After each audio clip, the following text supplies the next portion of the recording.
Hi, everybody, and welcome to today's episode of Geek Public, where we're going to be talking about the Big C with our Big C here, Cynthia Marie. Say hi, Cynthia. Hi, Cynthia. Tell them a little bit about yourself. Well, my name is Cynthia Marie. I am a TTRPG enthusiast, vampire extraordinaire on a little vampire show or two little vampire shows, LA by Night and New York by Night, which you can see on twitch.tv/World of Darkness. I played Nellie G in LA by Night, Baron of Hollywood, and then I also played Coco, which a lot of people actually spelled her name wrong in some of the Wikipedias that I've seen. I'm like, oh, that's weird. How do you spell Coco? Well, so her full name is Consuela something. I wrote it out. And I guess from my Spanish accent, people got it wrong. I was just like, well, yeah. Her last name is Confrisi. Did they spell it like the chocolate? I will show you on the Wikipedia later. Okay. So yeah, I am also an anxiety warrior, and as obviously the topic suggests, I am a cancer survivor, which is really hard to say. I mean, I'm so proud of you for Thanks. being able to even talk about this. Yeah. And I think it helps that you are a survivor of cancer, which is why we're able to even talk about it. Yep.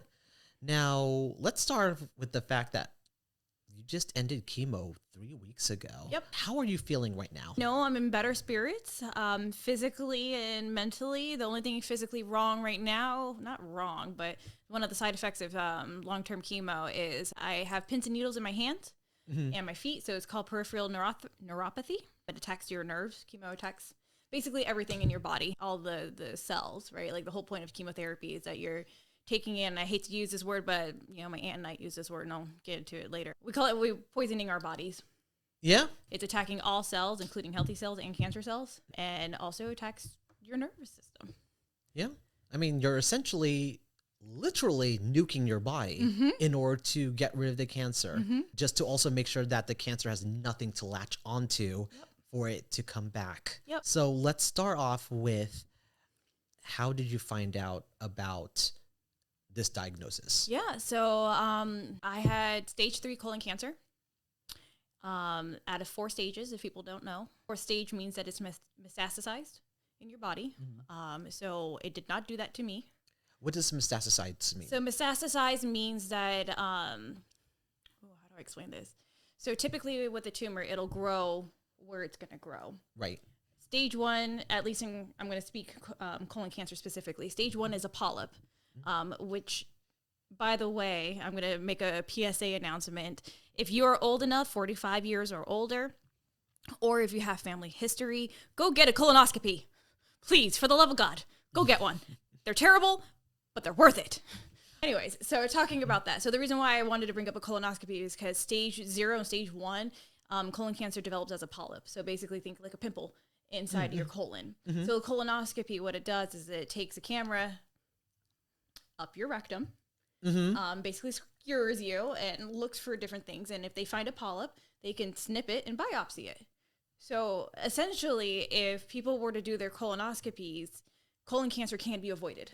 In my case, the unfortunate part was my age, because I was not old enough to do regular colonoscopies. Nobody had the wiser idea that I even had that. So the next thing that doctors should be looking at is your genetic history. People who have families that are dispositioned to it. Sucks to say this, but I was doomed on both sides of the family. Oh. Yeah. So from my father's side, my grandfather had colon cancer and it was removed. He didn't die from it, but he certainly had a lot of complications. My dad in 2020 actually received the same surgery that I had. With a same tumor location, almost the same size. His was like a little bit smaller than mine, but his was benign. On my mom's side, my beautiful aunt, my tia, this is gonna be hard to say. She's stage 4 colorectal cancer. But we're fighting it. We're fighting it. Like, she got diagnosed in 2021. And she went through her first dose of chemo, kicked its ass, like couldn't find it. And then later, like another year later, she ended up, not relapsing. I forget what the word is. And originally she was stage 2, went into remission. Came back and it was stage 4. Yeah. Wow. So, blessing in disguise that we both kind of have parallel journeys. She was going through chemo while I was going through chemo, so we were both kind of keeping each other company on FaceTime. I'll get into the whole story in a bit. So the way I found it, okay. So now that we understand kind of like how this all kind of works, Yes. so I had family history, so it was always in the back of my head of like, man, I could really get this. My chances were real high for it. 2021, October of 2021. I was experiencing a lot of anxiety, like more than normal. And I always said that when I experienced my anxiety, that it wasn't the fight or flight situation. Like I did have heart palpitations, but it was always centered in my stomach. And I was just like, I always have stomach problems when I have anxiety. And I'm like, what is wrong? Like there's something wrong. And everybody I would tell people, they're like, oh, it's just anxiety. Like, don't worry about it. Oh, it's just a panic attack. Don't worry about it. I was just like, okay, well. Colon cancer is a slow-growing cancer. It grows over 10 to 15 years, typically. Typically. There are different kinds of cancers that can grow a lot faster. So the reason why I bring this up is because my mom and I were trying to analyze, like, when did my panic attack start? My panic attack started 10 years ago. So my body instinctively knew and you've seen me go through my panic attack. Yes. So we think and I read up on this, one of the signs and symptoms of colon cancer is induced panic attacks and depression. Gosh, like this now puts one and one together for all those times when you had anxiety. At first I thought, you're a seasoned pro, you are used to being on I was camera. never nervous. Yeah, and wow. What I was nervous about is my stomach was so bad that I was like, oh my God, am I going to like throw everything up? Like, do I have to run into the bathroom? Like, may I interrupt recordings? Like, oh yeah, it's terrible. Like, this is not a great situation. I even had that on LA by Night. In fact, Jason and I like worked up different ways for me to get off camera if I needed to, take care of myself, which was the most incredible thing you could do for an anxiety person, like, is develop ways for the person to have an exit strategy. Yes. Anywho, so went to the doctor. They did a whole bunch of tests on me. Mom had to yell at people to get me an appointment because my mom was like, she's sick. There's something wrong. You need to fix this. So they finally got me into the doctor. Doctor ran a whole bunch of diagnostic tests, and he noticed in my blood that I was anemic. And I was like, I haven't been anemic since I was in college. It's like, what the hell is this? So he was like, well, I recommend that you go see a hematologist. And I'm like, yeah. I've been anemic before. I can fix this. But I started noticing very, very different symptoms than when I was in college. And I was like, okay, this doctor might know something or two. I should probably go see a hematologist. So I went to go see my hematologist, who is now my oncologist. And he first, I don't want to say dismissed, that's not the right word to use, but at first he just, kind of looked at my case and he's like, well, you're a woman. Typically women run more anemic than men. So take some iron pills, come see me in 6 months. All right. Works for me. Then in June of last year, I experienced a stomach ache, an ongoing stomach ache. It didn't matter what I took. I was constantly in pain. And in fact, if you ever watch any of the videos or streams that I had done last year, I was constantly sitting like this a lot. Yeah. I was holding a pillow in my stomach because of how much pain I was in. Wow. And you're performing live. Yeah. Damn. You are a trooper. Thank you. That's why oftentimes I was like, okay, are we done? Bye. I lay down. Peace out, y'all. I'm out. Can't do this. So I went to my primary doctor, and this is probably the hard part of the story. Is I went to my primary doctor, told her that I have genetic history, told her that I've been feeling the stomach pain. I'm scared it's cancer. And she was like, oh, honey, she's like, you're too young for that. Don't worry about it. As I asked my doctor, is there any way that I can get a colonoscopy? No, you're too young, but we can give you another test called the FIT test. This is where things get literally shitty. Because makes sense. The FIT test tests your, I'm going to just be scientific about it, your fecal matter. Typically, one of the signs and symptoms of colon cancer is if you have blood in your fecal matter. And so the FIT test is supposed to prove or deny whether or not you have blood. I didn't. Okay. I was completely fine. So she even wrote to me, rest assured, no cancer. Because of all the external signs that they assumed. I didn't have any of them. Yeah. All I had was the stomachache and anemia, which apparently for women could mean a lot of things. So I had my next appointment with my hematologist, and I told him everything that happened with my doctor. And he goes, well, that's BS because the FIT test is only 75% accurate. You might be exceptional. I was like, okay. At that point, I was just like, okay, this is one sort of person I got to like stay with. Like, he obviously knows what's up. So I told him about my, whole genetic family thing, which you guys already told you about. And he was like, I'll order you a colonoscopy. Let's just rule it out. Like, it's fine. I was like, okay, cool. So that was October of last year. December 29th was my colonoscopy. And when I say it was a bloody nightmare, it was literally a bloody nightmare. I've never seen the color red so prominently in a porcelain area. And for those of you who don't know, colonoscopy, I already explained it, but basically you take a really horrible drink, and it doesn't matter. They offer you 2 different options. Both of them suck. But basically, the more commercialized version that everybody knows is you drink an entire jug of liquid that cleans your system out. So if you ever wanted to lose weight, go take a colonoscopy if you wanted. It'll clear you out. Wow. Okay. Yeah. So I took the option 2, so I didn't have to do the big jug. I did 2 different drinks, and it tasted like flat soda. It was disgusting. Soda that is just the sugar, taste of it. Oh. But flat. Oh, so it's just chemical and just bullshit. And you have to drink it twice in 15 minutes. One of them is at 5 p.m., the day before your colonoscopy, and then again at 3 in the morning, because my procedure was at 7 in the morning, to drink the second one. And when I tell you, I was like, oh. I kid you not. I was like, I can't do this. I can't do this. I can't do this. Anyways, so show to the procedure. I had never been in a hospital. I've never been under anesthesia. I'm afraid of needles. This is just not so I was shaking like a leaf, with nothing in my system. I felt like crap. I saw everything that happened. I was just like, there's something wrong with me. There was something wrong with me. There was something wrong with me.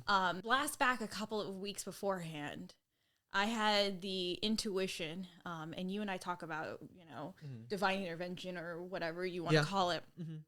Something told me I wasn't going to come back to work. So I cleaned my entire desk as if I knew somebody was going to probably replace me sitting there. I had dreams. Have you ever seen, there's a sequel of Freddy Krueger where he has a pizza and the meatballs start talking to him?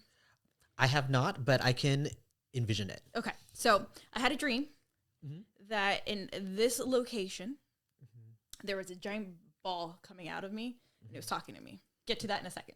Okay. And then the last thing that I did, again, intuition-wise, was November is usually when you up your insurance or you change over your insurance and stuff like that in the corporate industry, at least. And normally, I'm at the bottom tier because I'm I don't get sick.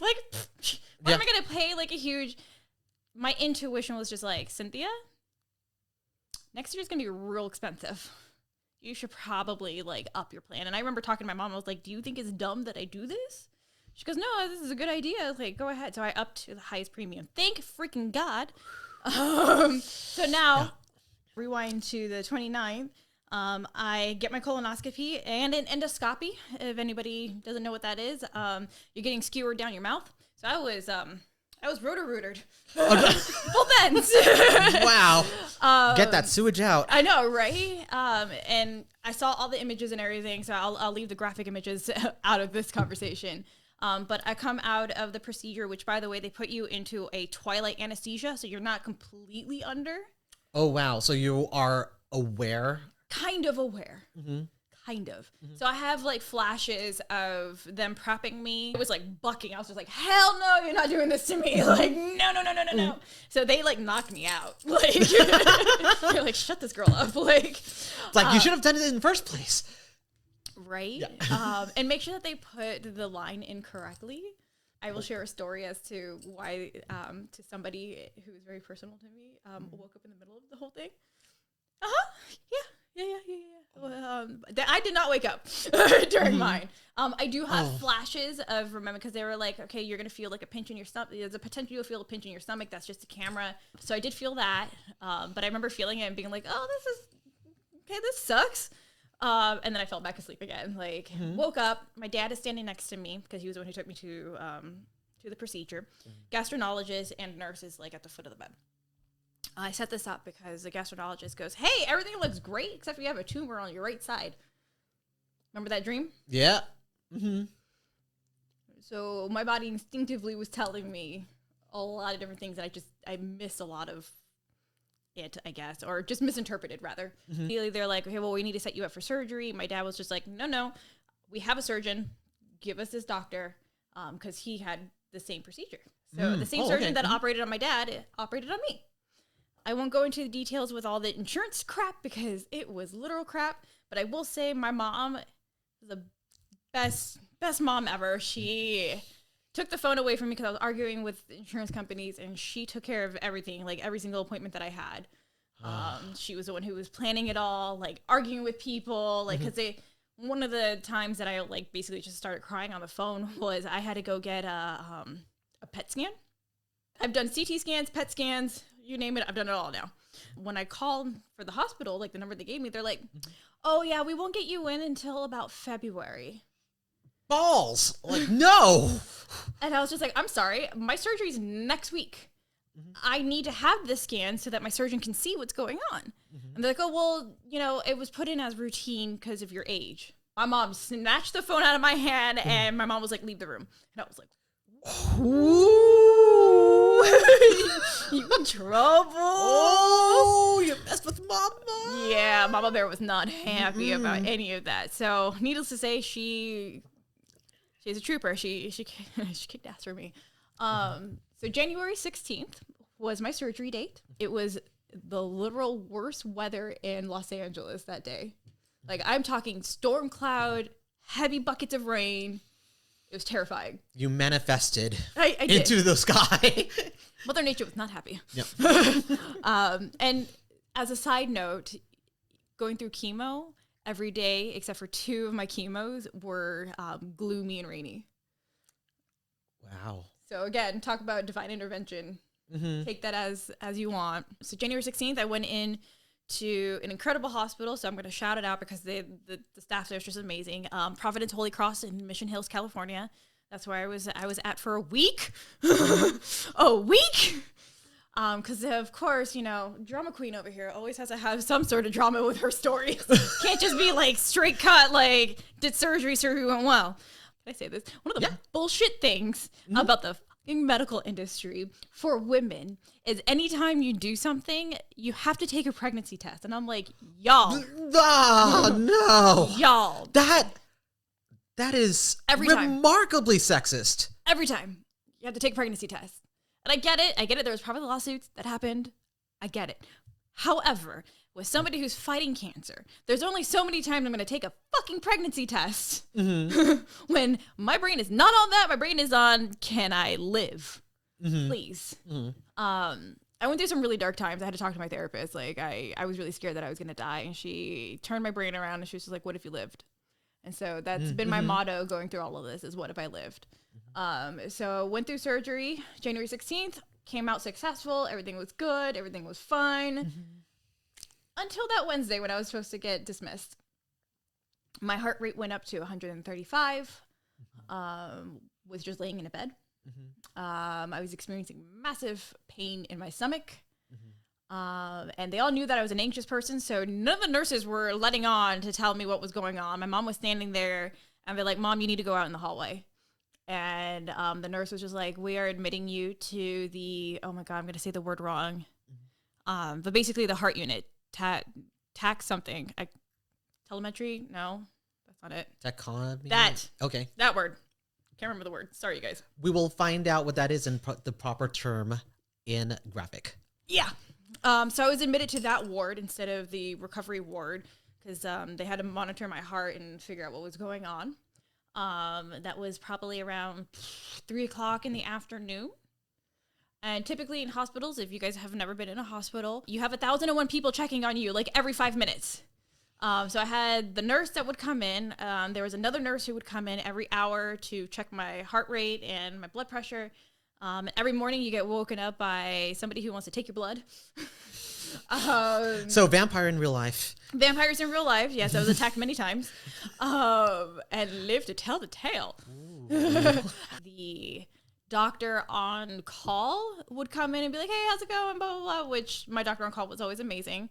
And she saved my life, literally. I'll tell you guys that in a second. My surgeon would come in and be like, hey, how's it going? What's up? Like, you doing good? You good? Finger bang! You're good. So all those people had visited me. They're all like, okay, she's looking okay. 3 o'clock happens. All that shit happens. I get admitted to this new ward. And I remember being in so much pain, but I do remember looking at my mom and be like, hey, at least you got a couch now. Like... I love that for you and your mother. Because she was spending the nights with me on these like recliners that like they were like death recliners. Because like anytime she would move, it would like sit back up again. Oh, like come on, hospitals, like yeah, please, yeah. So when I got moved into, you get paid money, you can get better recliners, right. As I'm like writhing in pain, so take that cup down. It's fine. So by 7 p.m., I see my surgeon, and I'm like, why are you here? And he was like, so we're going to take you back into surgery. I was like, excuse me, what? I thought I was done. Like, I did it. I had the thing. I passed. Like, everything's fine, right? And he's like, well, you're in pain, right? And I was just like, yeah. And he's like, okay, we're going to be back up and find out what's going on. I was like, huh? Again? I looked at my mom. I was like, Mom, help! And she was just like pale as a ghost. And I was like, am I gonna die right now? Like, what is going on? So they wheel me down to surgery, and I meet the anesthesiologist because they always talk to you. And weird thing, I've had 3 different anesthesiologists, 4 actually. Take that back. 4 anesthesiologists, and they're all very like, hey, surgery's gonna be fun, you're good, like, you're gonna have so much fun, you're gonna have a good sleep. And I'm like, okay. How are you feeling? Real anxious. Why are you feeling anxious? You're about to cut me open again? Like, okay. So, they have you in like a waiting area. At least my first surgery, I was in a waiting area. So I was like, watch people like being wheeled out who are knocked out. I watch other people going in, and I'm just sitting here like, so this is a parking lot of surgeries. Okay. So that was my first surgery. My second surgery, my ass just got like wheeled straight in. Like, there was no waiting. Fast pass. And the operation rooms look exactly like what you see on TV. The big shiny lights and all this kind of stuff. The only thing that they don't tell you is that they switch you from one bed to another. And when I was in excruciating pain, they asked me, hey, can you switch from the bed to the operating table? And I was like, no, I can't move. Like, this is how much pain I'm in. They're like, what's your pain level? And they ask you that a lot in the hospital, between 1 and 10. I was like, I'm at 12. Help. So they basically did the 1, 2, 3, which probably wasn't more like for me because I'm tiny.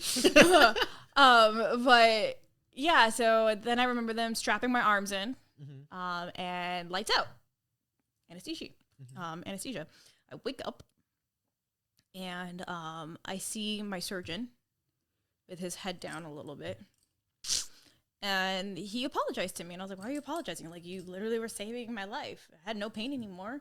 And he goes, I'm really sorry to say this, but you had a pinhole puncture in your colon from when they were closing me up. Wow. So I won't say what it is because I love my surgeon and I think he was amazing and he did right by me even though that happened. I talked to my oncologist about this later on. He was like, there's usually about a 70 to 80% chance that complications will happen with surgeries. He goes, so what happened to you is not uncommon. That was on a Wednesday and I get wheeled back in. And I see my sister, my dad, and my mom, and they're all pale AF.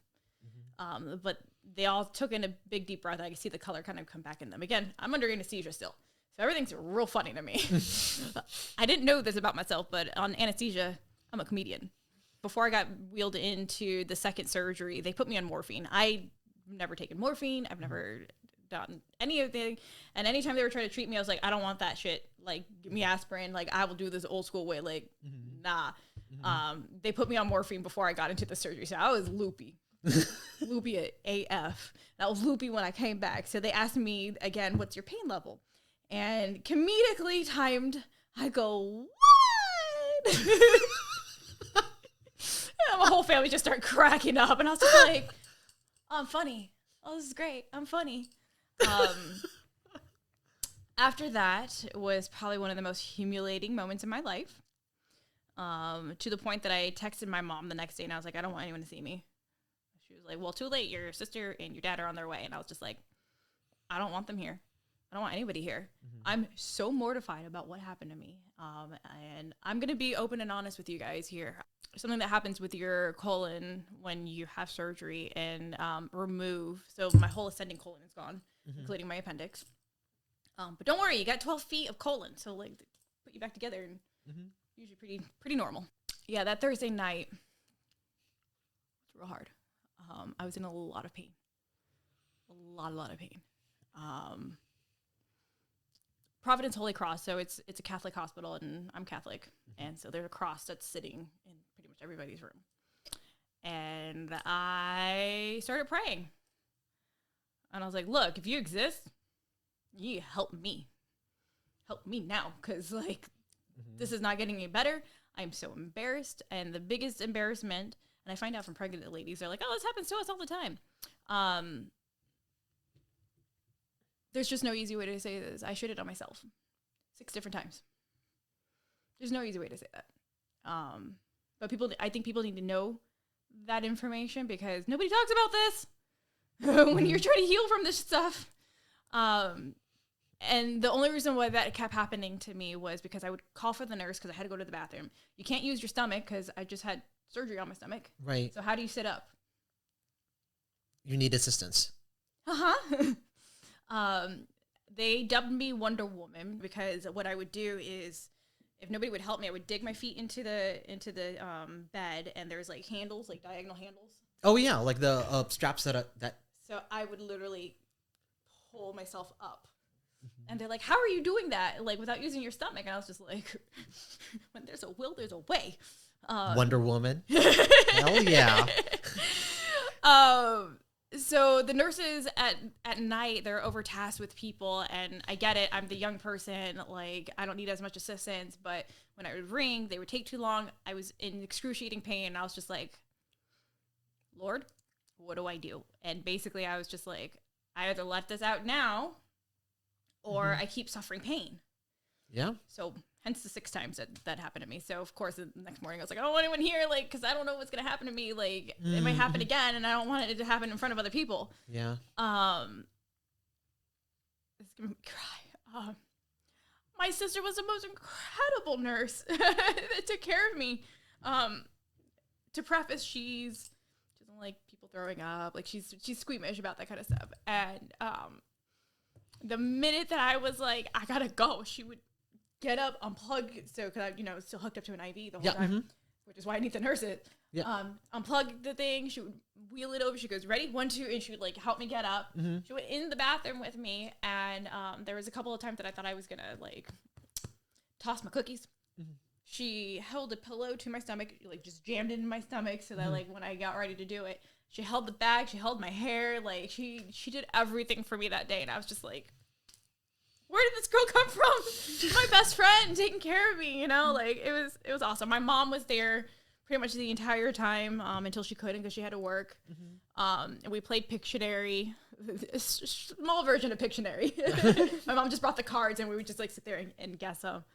But yeah, so I was in the hospital for a week. I didn't get out until Sunday, which weird because I was just like, I can walk, and they're like, no, we're putting you in a wheelchair, and I was like, but I can walk, and they're like, nope.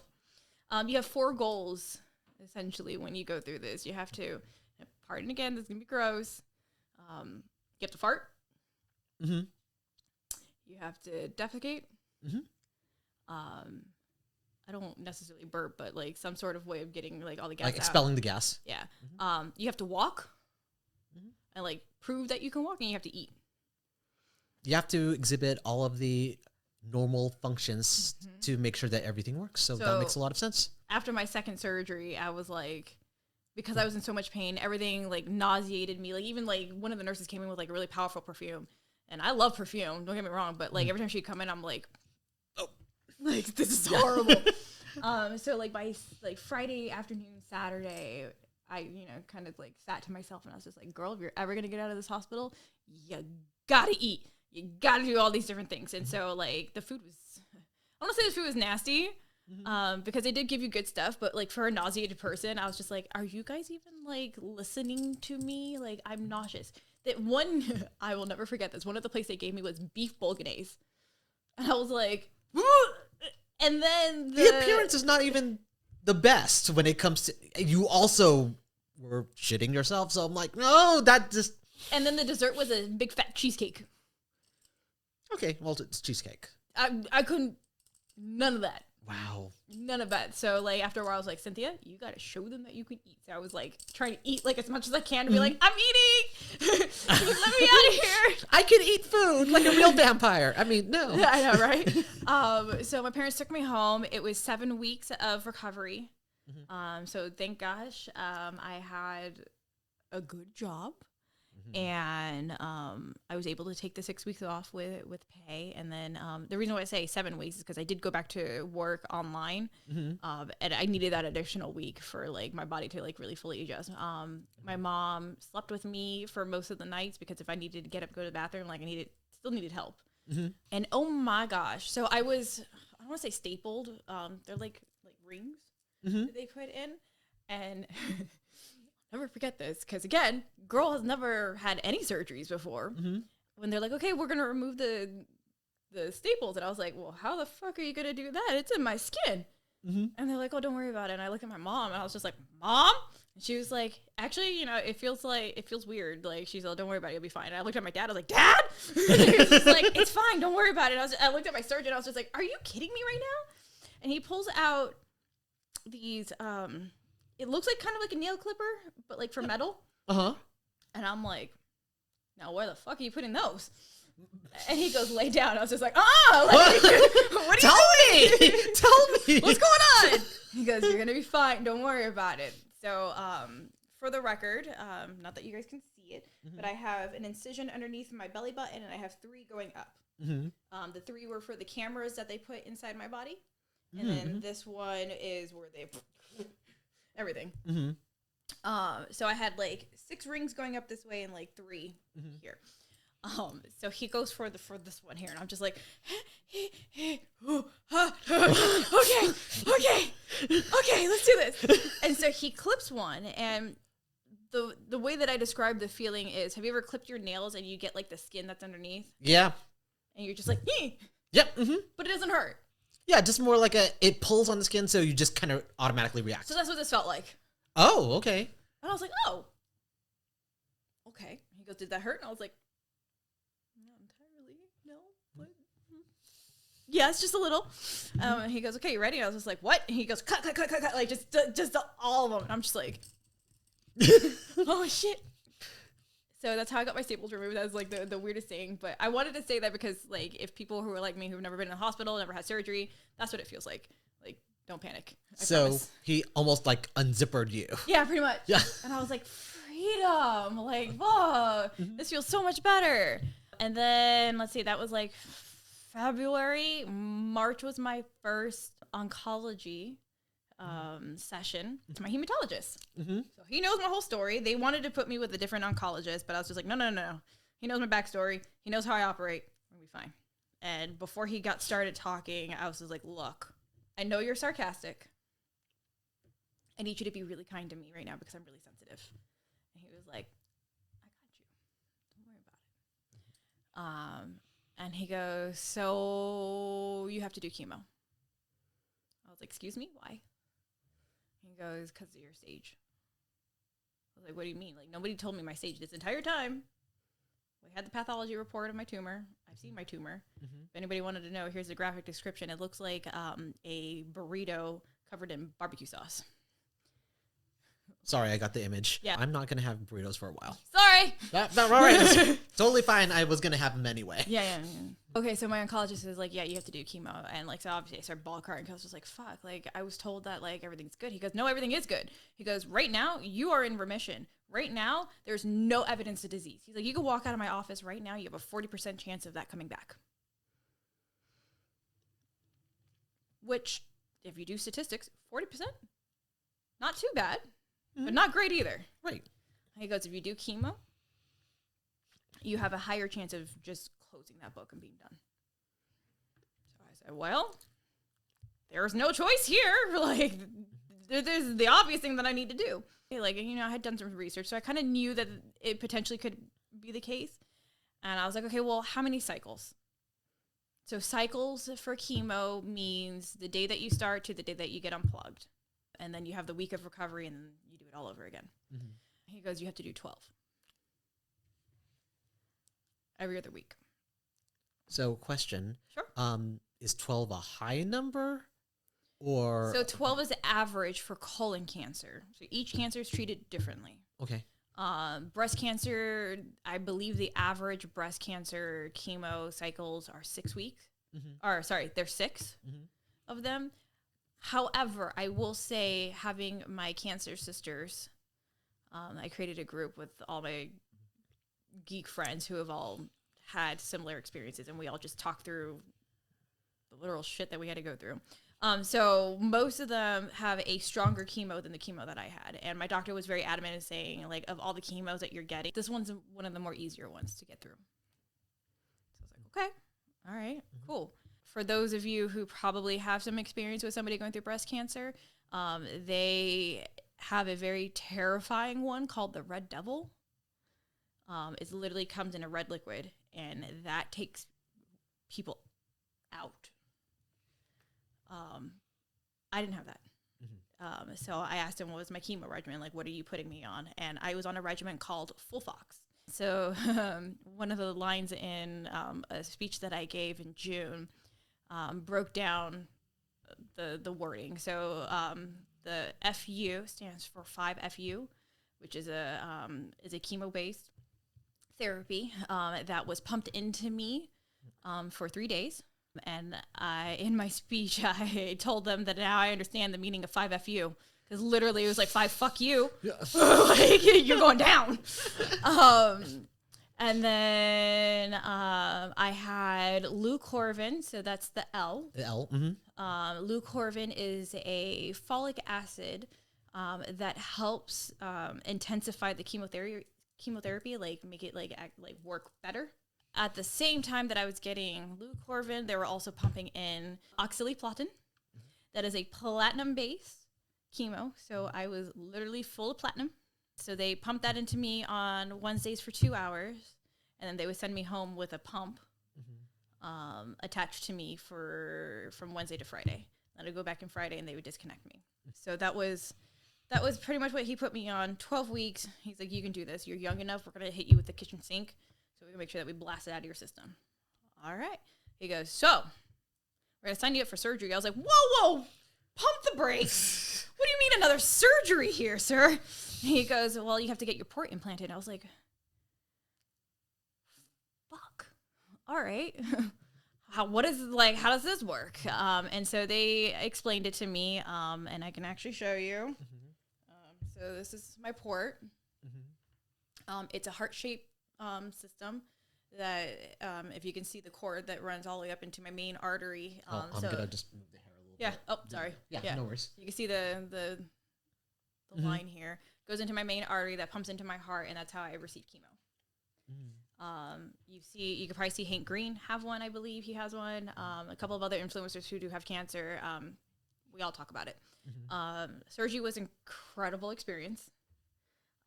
So like I said, I kind of found my faith again in the hospital. And so when I was going in to do this, I was like, whoever's up there listening, I need an angel today. Like, I can't I can't do this by myself. And to keep the story short, because I can rammer on about this whole experience. The short story was nurses came in, wheeled me away, and I was crying and panicking because I was just like, fuck, like, this is scary. Like, the nurses were like, oh yeah, so your surgical nurse was also a dancer. And so usually when I hear that, and pardon me, this is probably terrible, anytime I hear somebody say, oh, somebody's a dancer, I was like, yeah, okay, sure. Like, yeah, you did dance and like you were 5 years old and that was it. Like, so I was just like, okay, cool. Like, hey, great. That's awesome. Like, to put into context, Cyn is a professional dancer and has had a long career and a lot of training in a lot of different dance styles. So that's why that particular perspective. Yeah. So I get wheeled in. And apparently there was a new person on staff because when I get wheeled in, I hear a nurse explaining every single surgical instrument, and I can see them, and I'm just like, oh, you guys gonna come here with that? Oh, shit. Oh, shit, this is real. Okay. So I just, started reciting my prayers in my head, and so I was trying to, like, just drown out everything that was going on. And as I'm like saying these, like repeating, somebody grabs my arm.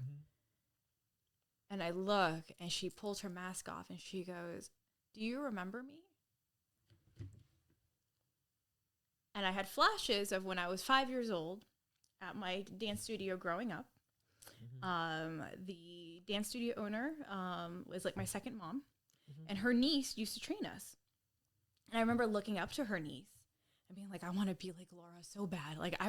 She grew up, she's on the Wild Wild West music video, Dancing with Will Smith. Like, you could literally watch a music video and she comes in the green corset and dances with him. I was just like, I want to be like Laura. So, flash forward to this moment, woman pulls down the mask and it was Laura. And she goes, I have no idea why you're here. She goes, I can guess. Are you okay? And I just started crying. I was like, thank you. Somebody who was listening gave me my angel. And she goes, I know you're scared. I'm going to hold your hand the entire time. And she goes, what kind of music do you like? And I was like, well, I like Michael Jackson or Prince. She goes, well, I don't like Michael Jackson. So we're going to listen to Prince. So we listened to Prince during my entire surgery. Again, it was a twilight anesthesia. So I was like fading in and out. But what was funny is, like, right before they started the surgery, like, I was already starting to feel it wear off, and then they're like, hey, are you ready? I was like, no, like, pump me some more. I'm not ready for this. But the surgeon was also amazing, because I was, like, I'm a bit vain, so I was really worried about, like, what the scar was going to look like, because, like, for sure.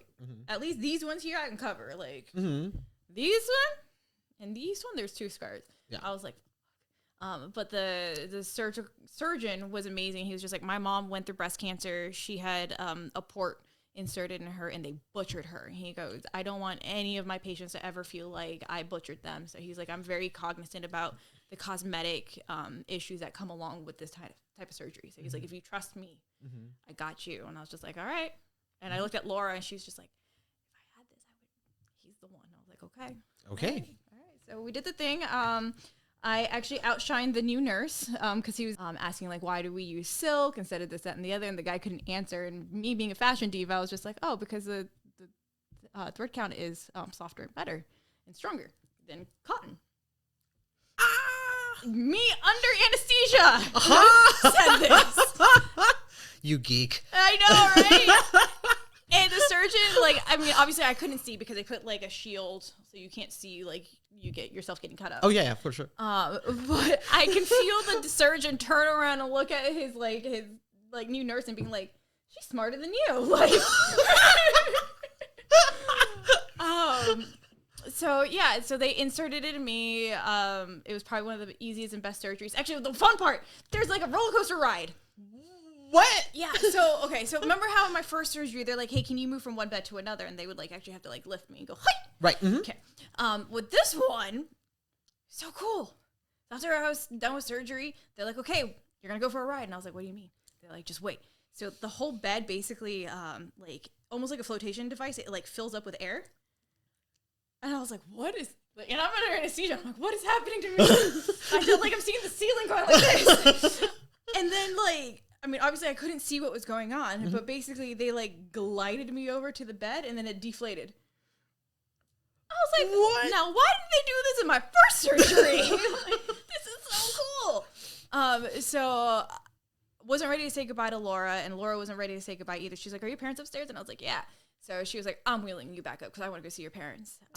And so my parents got to experience the angel that took care of me, and my parents just my dad, too. Mm-hmm. He's strong Latin man. Both of my parents just broke down crying seeing her. Yeah, so that was probably one of my best success stories. And then the dreaded chemo. 3 days after my surgery, I was admitted for my first cycle of chemo. And when I say that I can accurately describe how a vampire gets staked, I can accurately describe it now because that's what it felt like when they first accessed my port. Mm-hmm. I couldn't put any numbing cream. I had to, as my cancer sister calls it, raw dog it. Mm. I let out a scream that you couldn't hear. That's how bad it was. The nurse started crying. She's like, I'm so sorry. I'm so sorry. I'm so sorry. She was so sweet. So sweet. So my first cycle, I went down pretty hard. I got real sleepy, I was afraid of nausea. So my oncologist basically said, if there's one symptom that you want me to treat, what would it be? And I was just like, my nausea. I was like, if I throw up, I'm never coming back. Mm-hmm. So I was on 3 different nausea medications, Queasy Pops. I wore like the bracelets that you wear like to get when you get nauseous, like in a car or let's see sick bracelets. Yeah, I was on Zofran, which is another nausea medication. I was on like 4 different. I was like, this is not happening. You are not throwing up today. Not throwing it up. So what's sad is my mom kind of told me about this. I would come in happy peppy, like, okay, let's do the thing. Mm-hmm. And by the end of it, I was just like, she's like, you okay? And I was like, I need to sleep. I can't. The drive home sucked. Not that I live very far from where it was, but everything was bumpy, and like when you're trying to fight nausea, like that is just not the motions are not going to help. Not the jam. Not the jam. Sometimes my mom was like, "Can we go pick up lunch?" And I'm like, "No, because it's not going to stay down. Take me home." So after I would do the 2 hours of oxaliplatin and Leucorvin and the nausea medication, they would send me home with a pump. And so this is different than what you would see with most chemo patients. Mm-hmm. Usually people think like, oh, you just go into the infusion center, they pump you full of stuff and you leave. For most people, that's the case. For colon cancer, not so much. Mm-hmm. So I had a pump. We called it my Gucci bag. Mm-hmm. It was about this big. It was relatively heavy. You can either wear it like as a full strap. I wore it around my waist because most of the time I would just be laying in my bed and I had to pack like in between my legs. I was like, I'm not moving. And the reason why is because my first cycle, I was like, yeah, everything's fine. Like I did good. Like this is great. I'm going to go to the bathroom. I'm going to do this. I dropped the pack. Oh! And it's attached to me. And I was like, I started crying. My mom was just like, what's wrong? I was like, I almost dropped the pack. And I felt it, because it's still attached, right? Yeah. So I felt it kind of lurch out. And I was just like, It's like you still have that speaker wire attached to you. So ever since then, I was just like, this thing is staying on me. Like I was trying to change clothes and everything and then try to string it back through. Fun things on chemo. But I will say my last chemo session was 3 weeks ago. Mm-hmm. And congratulations. Thank you. I didn't feel a thing when they put it in. Not a thing. Yeah. My mom and I figured out the numbing cream, and the nurse who was giving me iron infusions the year before, she came back for my last session, and she was the one who did it. And I was just like, okay, how come every other nurse, I felt it, but with you, I didn't? She goes, secretly? And I was like, yeah. She goes, because I tell you to count to 3, and I put it in on 2. I was like, whatever. Thank you. Yeah, and then the nurses came in a conga line afterwards, playing music, and I got to ring the bell. Yeah. I got my certification. I am officially done with chemo, but there are lingering effects. Like I said, I can't feel my hands or my feet, which is peripheral neuropathy. Yeah, so now I'm just waiting for my next appointment with my oncologist to tell me what's next, which is probably scans and blood tests for the rest of my life. So that's my story. I'm sticking to it. Yeah. It's been a long journey from January to now. Mm-hmm. It's probably why you guys haven't seen me on shows. Because it's been really difficult. Some of the things that people don't talk about. I lost a lot of my hair. I mean, yes, I have hair. I literally would not have noticed until you pointed it out. Like most of our friends went, we don't notice, but I get that you notice. Oh yeah. Yeah, I go like this and I'm just like, why are my fingers sticking out? Like, I'm used to like a lot more hair. There were some scary times, like when my hair was falling out. Like I kid you not, I had a clump about like that big in my head. Oh man. I was crying on the shower floor. My mom like peeled me off the shower floor and like held me. She's like, "It's gonna be fine. Everything's gonna be fine. You're gonna get through this. It's okay." Did a lot of soul searching. You really do find out who your real friends are. People who really care about you when you're really down and out. But the good news is I have such incredible following and incredible friends that I raised over $1,000 for the Colon Cancer Coalition. Yes. So if you guys want to donate, you can go to my Instagram. It's still there. Cynthia__Marie. You go just donate. And like the biggest thing that like I like needed to tell people during donations is it doesn't matter how much you donate. You can donate $1, $5. All of that actually means something. So that money is going to be going to people who can't afford to get colonoscopy scans, to further develop research, which I have read theoretically that there is a cure. That it's in clinical trials right now. One of the clinical trials had 16 people with colon cancer, and of those 16 people were in remission. Oh, okay. So fingers crossed that becomes something that's more universally available for folks, because why the fuck don't we have a cure for cancer yet? Like, what the hell? So I guess my message to everybody is I'm 37 years old. Can't wait to be 38 because fuck 37 right now. If you have it in your family, advocate for yourself in the medical industry, because it could be as worse as cancer, or it could just be a tiny little pimple in your colon. And shout out to your support system, your family. My God. Yeah. Like the amount of fighting that they did to make sure, like your mom, oh my God. My mom was there for every single chemotherapy. Yeah, and your sister. Yeah, and your dad. I should also mention, I worked the entire time I was in chemo. I was like holding meetings at the infusion center. Man, you are Wonder Woman. Yeah, thank you. I will happily accept that title now. They all the infusion ladies call me Wonder Woman too. Yeah, there you go. So interesting, I guess, in closing, when I was walking out for my last cycle, my mom and I are very different. Like, I'm the person who's like looking at everybody, be like, "Hey, how's it going? Hey, how's it going? Hey," and my mom's like, "Why do you guys say hi to everybody?" I was like, because that's just who I am. So I'm like listening to this lady on the other side of the curtain, and it's her first time ever doing chemo.